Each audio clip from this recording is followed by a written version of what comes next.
सबका साथ सबका विकास फुलफिलिंग एस्पिरेशंस ऑफ पीपल की भावना से प्रेरित इस पोस्ट बजट वेबिनार में आप सभी का हार्दिक स्वागत करते हुए मुझे अत्यंत प्रसन्नता हो रही है। आज आयोजित इस वेबिनार में शिक्षा, स्वास्थ्य, पर्यटन तथा आतिथ्य से संबंधित कुल 22 बजट घोषणाओं पर विस्तार से विचार विमर्श किया जाएगा। इसके लिए 16 ब्रेकआउट सेशन निर्धारित किए गए हैं, जिसमें लगभग 193 विशेषज्ञ भाग लेंगे। यह बजट वर्ष 2047 के विकसित भारत के हम सभी के संकल्पों को साकार करने की दिशा में एक महत्वपूर्ण कदम है, जो समावेशी विकास और नए अवसरों का मार्ग प्रशस्त करेगा। अब मैं माननीय प्रधानमंत्री जी से विनम्र निवेदन करता हूं कि वे इस अवसर पर हम सभी को अपना मार्गदर्शन दें और हमें आगे बढ़ने की प्रेरणा प्रदान करें। माननीय प्रधानमंत्री जी।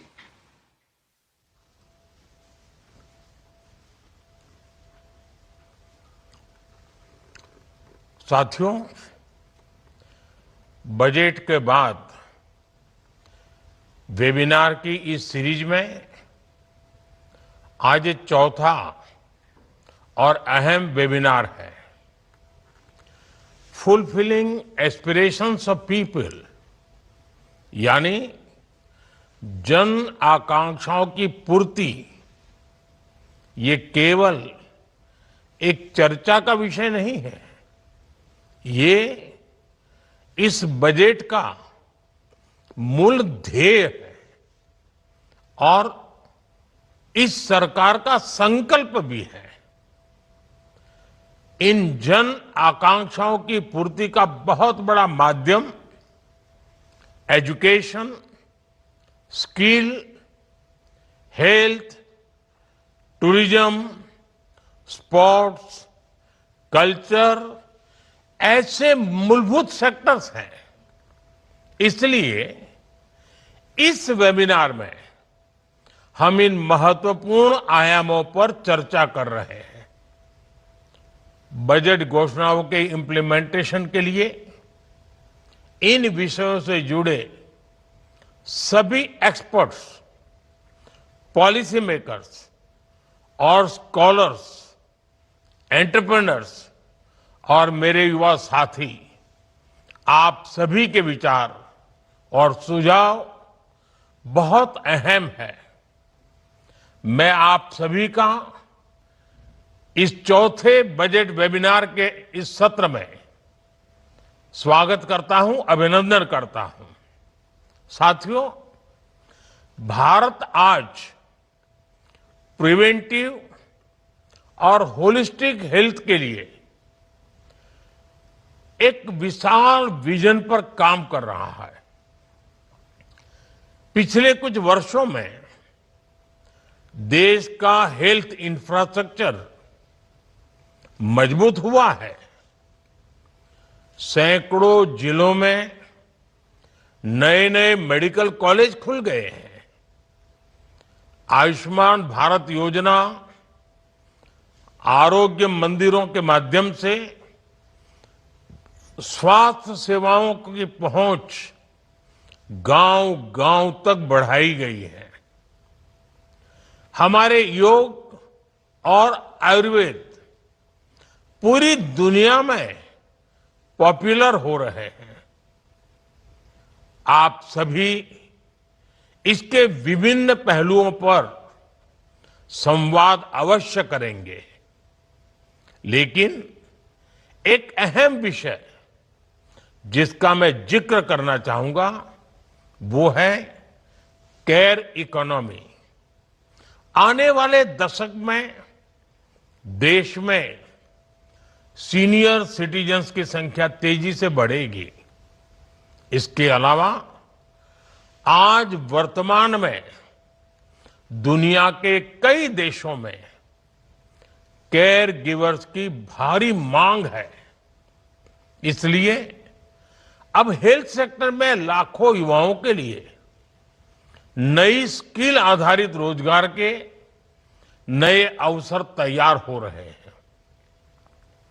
मैं इस वेबिनार में उपस्थित हेल्थ सेक्टर के एक्सपर्ट से आग्रह करूंगा, वो नए ट्रेनिंग मॉडल्स और पार्टनरशिप विकसित करने पर सुझाव दे, ताकि देश में ट्रेनिंग इकोसिस्टम और ज्यादा मजबूत हो सके। साथियों, इसी से जुड़ा दूसरा विषय टेलीमेडिसिन का है। आज बड़ी संख्या में दूर दराज के क्षेत्र के लोग भी इसका लाभ उठा रहे हैं और विश्वास बढ़ता चला जा रहा है। लेकिन मैं समझता हूं, इसमें अब भी जागरूकता और सहजता बढ़ाए जाने की बहुत जरूरत है। साथियों, पिछले एक दशक में देश के माइंडसेट में एक बड़ा परिवर्तन आया है। आज गांव, कस्बा, शहर की सीमाओं से परे भारत का हर युवा कुछ नया करना चाहता है। उसमें कुछ कर गुजरने का जज्बा है। नई पीढ़ी का ये नया माइंडसेट देश की सबसे बड़ी ताकत है, उज्जवल भविष्य की सबसे बड़ी पूंजी है। इसे कैपिटलाइज करने के लिए हमें अपने एजुकेशन सिस्टम को निरंतर आधुनिक बनाए रखना है, अपग्रेड करते ही रहना है। नई एजुकेशन पॉलिसी ने इसके लिए जरूरी बेस तैयार कर दिया है। अब बहुत आवश्यक है कि हमारे करिकुलम मार्केट की जरूरतों के हिसाब से अपडेटेड रहें। हमें हमारे एजुकेशन सिस्टम को रियल वर्ल्ड इकोनॉमी से जोड़ने की प्रक्रिया को और तेज करनी होगी। एआई और ऑटोमेशन, डिजिटल इकोनॉमी और डिजाइन ड्रिवन मैन्युफैक्चरिंग, ऐसे विषयों पर हमें फोकस और बढ़ाना होगा। साथियों, देश में एजुकेशन को एम्प्लॉयमेंट और एंटरप्राइज से जोड़ने की दिशा में लगातार काम हो रहा है। यूनिवर्सिटी टाउनशिप जैसे नए मॉडल्स में हमारी इसी अप्रोच का प्रतिबिंब है। आज भारत एवीजीसी सेक्टर यानी एनिमेशन, विजुअल इफेक्ट्स, गेमिंग और कॉमिक्स को बढ़ावा दे रहा है। भारत इनोवेशन ड्रिवन इकोनॉमी की ओर बढ़ रहा है। आज इस वेबिनार में देश के अनेक शिक्षाविद और एकेडमिक इंस्टीट्यूशंस जुड़े हैं। मैं आपसे आग्रह करूंगा कि इस वेबिनार में अपने कैंपस को इंडस्ट्री कोलैबोरेशन और रिसर्च ड्रिवन लर्निंग, उसको केंद्र के रूप में विकसित करने की दिशा में जरूर मंथन हो। इससे स्टूडेंट्स को रियल वर्ल्ड एक्सपोजर मिलेगा और स्किल इकोसिस्टम और मजबूत होगा। साथियों, एक बहुत अहम विषय है स्टेम, यानी साइंस, टेक्नोलॉजी, इंजीनियरिंग और मैथमेटिक्स। इस क्षेत्र में ये बहुत गर्व का विषय है कि हमारे देश में स्टेम के विषयों पर रुचि रखने में बेटियों की संख्या लगातार बढ़ रही है। आज जब हम फ्यूचरिस्टिक टेक्नोलॉजीज के लिए तैयार हो रहे हैं, तो बहुत जरूरी है कि कोई भी बेटी अवसरों के अभाव में रुक न जाए। वेबिनार में आप इस दिशा में जरूर चर्चा करें।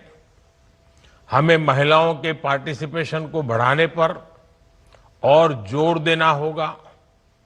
हमें ऐसा रिसर्च इकोसिस्टम तैयार करना होगा जहां यंग रिसर्चर्स को एक्सपेरिमेंट करने और नए आइडियाज पर काम करने का पूरा अवसर मिले।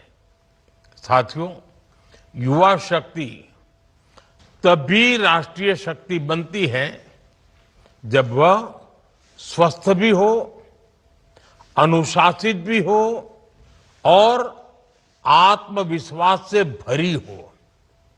इसलिए पिछले कुछ वर्षों में खेलों को राष्ट्रीय विकास की एक महत्वपूर्ण धारा के रूप में देखा गया है। खेलो इंडिया जैसी पहलों ने देश में स्पोर्ट्स इकोसिस्टम को नई ऊर्जा दी है। देश भर में स्पोर्ट्स इंफ्रास्ट्रक्चर को मजबूत किया जा रहा है। इस वेबिनार में आप सभी कुछ सवालों पर जरूर मंथन करें, जैसे छोटी छोटी जगहों से भी प्रतिभाओं की पहचान को और सटीक कैसे किया जाए, हजारों खिलाड़ियों को स्ट्रक्चर्ड फाइनेंशियल सपोर्ट में सुधार कैसे हो, और तीसरी अहम बात, हमारी स्पोर्ट्स बॉडीज को और ज्यादा प्रोफेशनल कैसे बनाया जाए। अगले कुछ वर्षों में देश में कॉमनवेल्थ गेम्स होने जा रहे हैं। देश ओलंपिक आयोजन के प्रयास में जुटा है। ऐसे में हमें आज कम आयु के खिलाड़ियों को पहचान कर उन्हें तराशना होगा, तभी अंतर्राष्ट्रीय प्रतियोगिताओं में भारत का परचम लहरा पाएगा। साथियों, टूरिज्म और कल्चर रोजगार के नए अवसर बढ़ाने में बड़ी भूमिका निभाते हैं। जब किसी स्थान पर टूरिज्म बढ़ता है तो उस स्थान या उस शहर की ब्रांडिंग भी बढ़ जाती है। इससे उस शहर का ओवरऑल डेवलपमेंट भी बहुत तेज हो जाता है। भारत में ऐसे ऐतिहासिक स्थलों की कोई कमी नहीं है, लेकिन लंबे समय तक टूरिज्म कुछ चुनिंदा स्थानों तक ही सीमित रह गया। अब हमें देश के कोने कोने में टूरिस्ट डेस्टिनेशन को नए सिरे से डेवलप करने पर फोकस कर रहे हैं। साथियों, आप सभी इस वेबिनार में भारत के टूरिज्म इकोसिस्टम को मजबूत करने के लिए होलिस्टिक अप्रोच पर जरूर चर्चा करें। Train guides, hospitality skills, digital connectivity, community participation, स्वच्छता, टूरिज्म और इनसे जुड़े विषयों पर आपके सुझाव बहुत अहम होंगे। साथियों, जब इंस्टीट्यूशंस, इंडस्ट्री, एकेडेमिया मिलकर काम करते हैं तो परिवर्तन की गति तेज हो जाती है। बजट के बाद वेबिनार की जो ये सीरीज हुई है, मुझे विश्वास है उससे आने वाले समय के लिए ठोस दिशा मिलेगी। ऐसे ही प्रयासों से विकसित भारत की नींव और मजबूत होगी। और साथियों, ये बड़ा सुखद अनुभव है कि वेबिनार की परंपरा के कारण पोस्ट बजट और खास करके इंप्लीमेंटेशन का मुझे जो बताया गया कि इस वर्ष लाखों की तादाद में लोग जो इन विषयों से जुड़े हुए हैं, एक्सपर्ट भी हैं, उसके लाभार्थी भी हैं, उसकी व्यवस्था से जुड़े हुए हैं, यानी एक प्रकार से जो लोग ड्राइविंग फोर्स हैं, वे सभी लोग बड़ी सक्रियता के साथ वेबिनार में जुड़े। हमारे अफसर मुझे बता रहे थे कि बहुत उत्तम सुझाव आ रहे हैं, बहुत प्रैक्टिकल सुझाव आ रहे हैं। यानी एक प्रकार से समस्याओं का समाधान ही नहीं, नई ऊर्जा, नई गति के साथ आगे बढ़ने का हौसला भी देखने को मिलता है। मैं कहता हूं कि वेबिनार का बहुत ही सुखद अनुभव है। इसमें हिस्सा लेने वाले सभी वेबिनार में जिन लोगों ने हिस्सा लिया है, सब अभिनंदन के अधिकारी हैं, धन्यवाद के पात्र हैं। एक बार फिर आप सभी को बहुत बहुत शुभकामनाएं, बहुत बहुत धन्यवाद। नमस्कार।